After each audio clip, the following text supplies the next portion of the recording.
We just have video for the whole last episode. Don't ever say that's me again. ADR. ADR. You re-record your lines. Oh, what the fuck, dude? Oh, what the fuck is happening?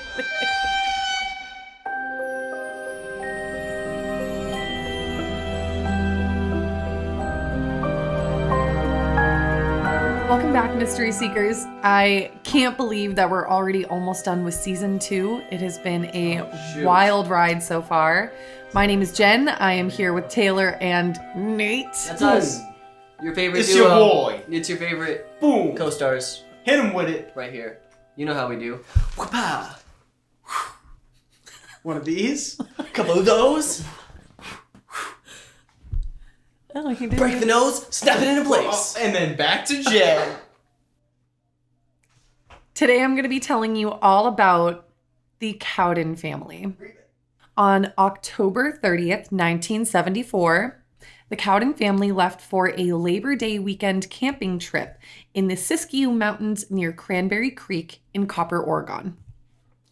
Oh. Don't you dare! I know what you're gonna say! Wait, Don't you absolutely even do it to me right now. Where? Don't you do it to me right now. I know where you're going with this. I'm gonna burn you both alive, I swear to I've God. never heard of that country. The family consisted of 28-year-old Richard, his 22-year-old wife Belinda, and their 2 young children, 5-year-old David and 5-month-old Melissa. Oh, and their pet basset hound Droopy. Oh. That's a perfect name for a basset hound. Mhm. That's good. Love it. I like that. On the morning of September 1st, Richard took David and Droopy to the Copper General Store, which was nearby the campsite that they were at, to buy some milk. This would be the last reported sighting of the family. Belinda's mother, Ruth, was expecting the Cowdens for dinner later that night and became worried when they failed to show up. She knew where the family had been camping, so she actually ended up going to the campsite to check on them and make sure that everything was okay.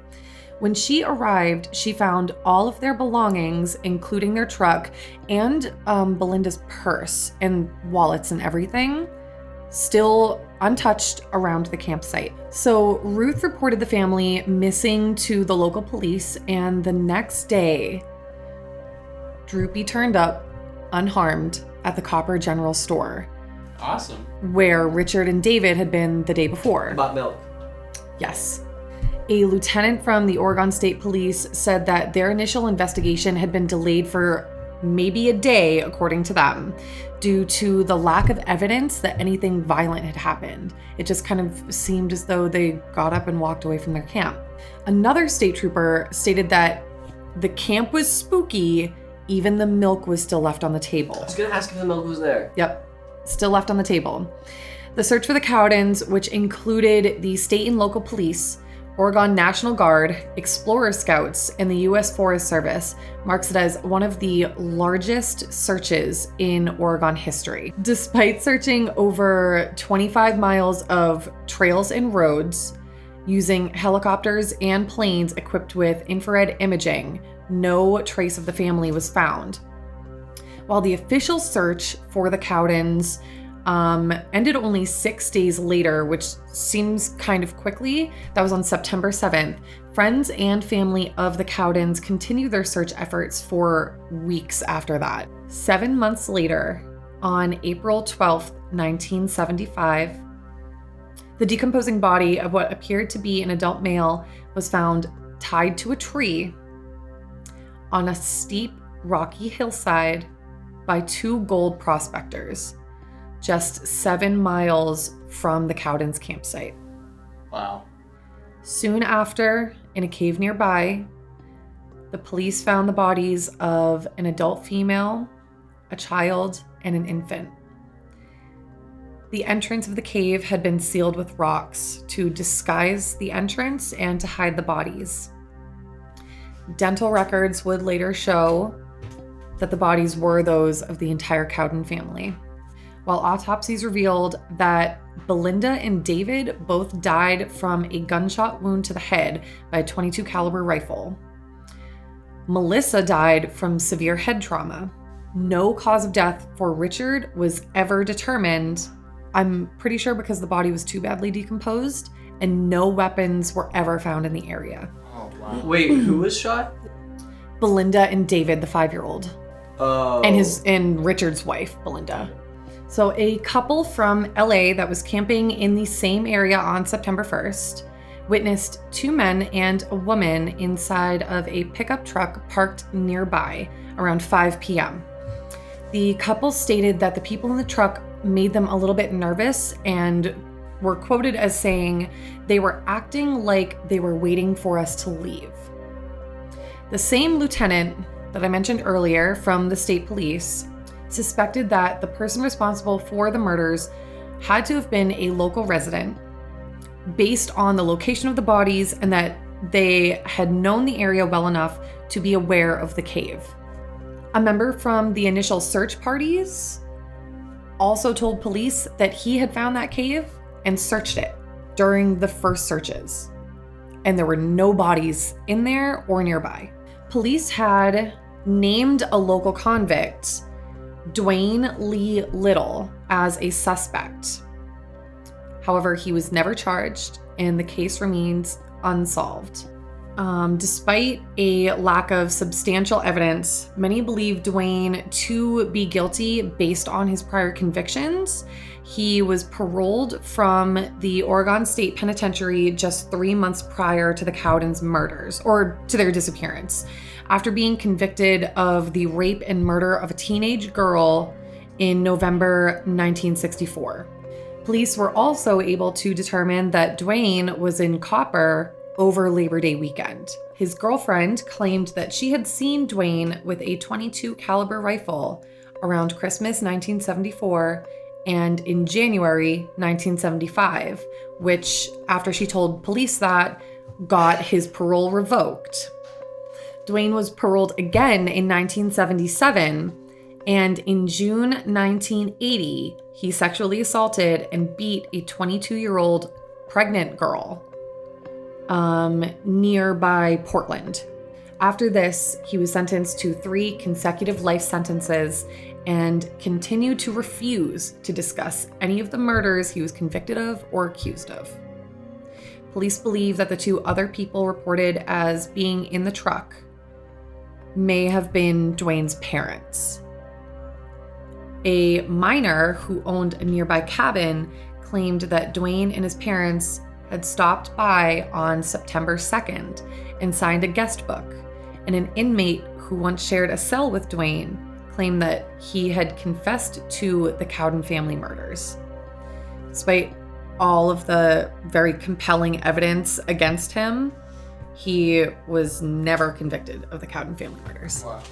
That reminds me a lot of some of the cases from the first season. Yeah, where people were like accused and there's so much information Right. that makes a lot of sense for them to have committed that crime. Yeah. But there's just like not enough proof.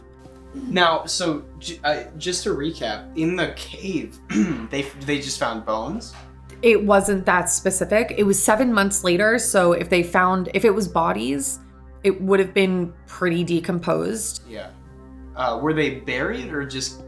I think they were just in the cave, Yeah, because they wouldn't have been buried because the cave had been totally sealed with rocks. Oh, So I it see. didn't Okay. even, like at the time, if you were kind of in that area, it wouldn't have exactly looked like a cave. It would have just looked like a ton of rocks. Yeah. But since they found Richard tied to a tree, they were investigating that entire immediate area and then found the cave with the other bodies.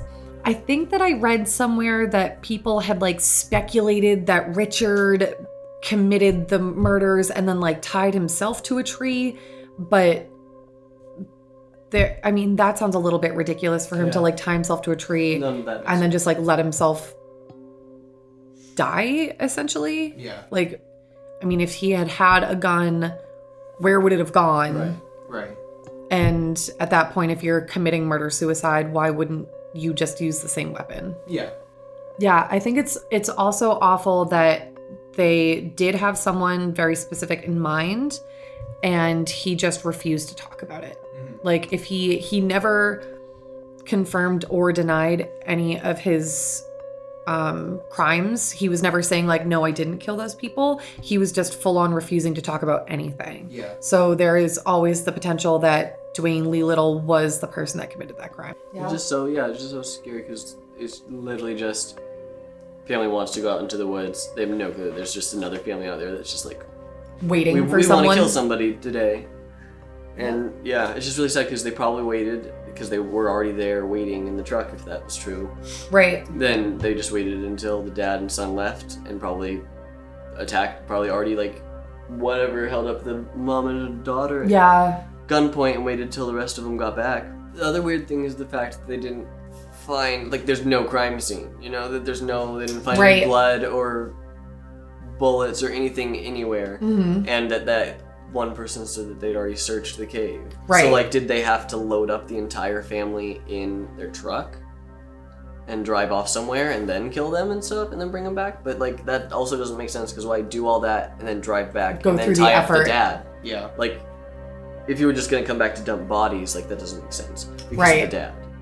Yeah, and having that person saying that, you know, they had seen that area, and that was just like a statement made by them. It was never fully corroborated, you know, whether or not he actually had searched that exact area. Because, I mean, being in the woods, in the mountains, there's probably more than one cave that they're stumbling across. Yeah. So he may have confused it for a different cave and been like, oh, I already searched a cave. They weren't in there. Because you're right, it doesn't make sense to like take the entire family away and then keep them? And then bring them back? Because they were searching like in the area for weeks. Like the official search ended fairly quickly. It was only 6 days, but like the family and friends and like people that they knew were searching for weeks. All right, Mystery Seekers, thank you so much for hanging out with us this week.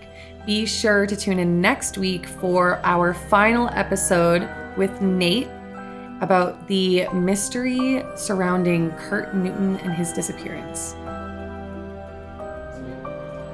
Sick. Bye.